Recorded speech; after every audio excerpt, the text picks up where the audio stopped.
अस्सलाम वालेकुम, आप देख रहे हैं बट किचन फूड सीक्रेट्स। अल्लाह आपके घर को खुशियों और बरकतों से भरा रखे, आमीन। अगर घर में अचानक से मेहमान आ जाएं या फ़ौरन से गोश्त पकाने की ज़रूरत पड़ जाए तो इस तरह का जमा हुआ गोश्त खोलना एक मुश्किल टास्क होता है। ये गोश्त मैंने अभी फ्रीज़र से निकाला है, बिल्कुल पत्थर की तरह जमा हुआ है। अगर हम इसे ऐसे ही पड़ा रहने दें तो 1 घंटा तो इसके खुलने के इम्कान नज़र नहीं आ रहे। इस गोश्त में हम एक ऐसी चीज़ इस्तेमाल करेंगे जिससे ये गोश्त 2 मिनट में आपके सामने खुल जाएगा। तो जल्दी से गोश्त खोलते हैं। बिस्मिल्लाहिर्रहमानिर्रहीम। 1 टेबल स्पून नमक लेकर नमक को हम गोश्त पे अच्छी तरह से मलेंगे। हर तरफ से हमने गोश्त को अच्छी तरह से नमक लगा देना है। ये 1 किलो बीफ का गोश्त है, इसमें मैं 1 टेबल स्पून नमक का इस्तेमाल करूँगी। अगर आपके गोश्त का पैकेट बड़ा है, 2-3 किलो गोश्त है, तो उसमें आप 2-3 टेबल स्पून नमक इस्तेमाल करें। अगर वीडियो अच्छी लगे तो इसे लाइक और शेयर ज़रूर करें और बट किचन फूड सीक्रेट्स को सब्सक्राइब कर लें।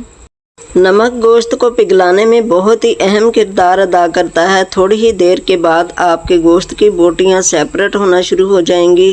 जमे हुए गोश्त में जो खलाएं हैं, सुराख हैं, उनमें भी आप अच्छी तरह से नमक भर दें।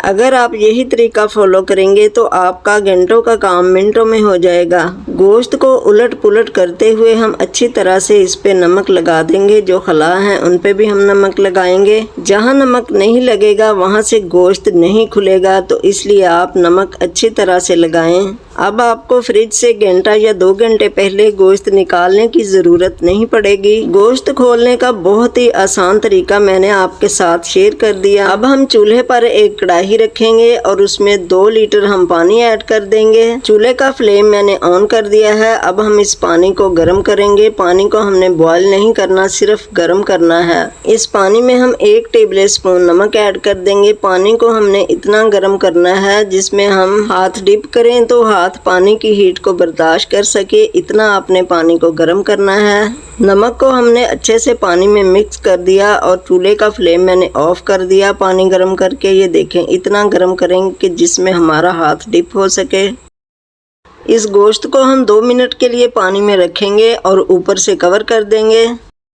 गोश्त को पानी में रखे हुए 2 मिनट हो चुके हैं। अब मैं इसका ढक्कन उठाकर देखती हूँ इसकी कंडीशन। जिस तरह मैंने कढ़ाई में गोश्त रखा था ये उसी तरह पड़ा हुआ है। अभी मैंने गोश्त को हाथ नहीं लगाया, इसकी सारी बर्फ़ पिघल चुकी है।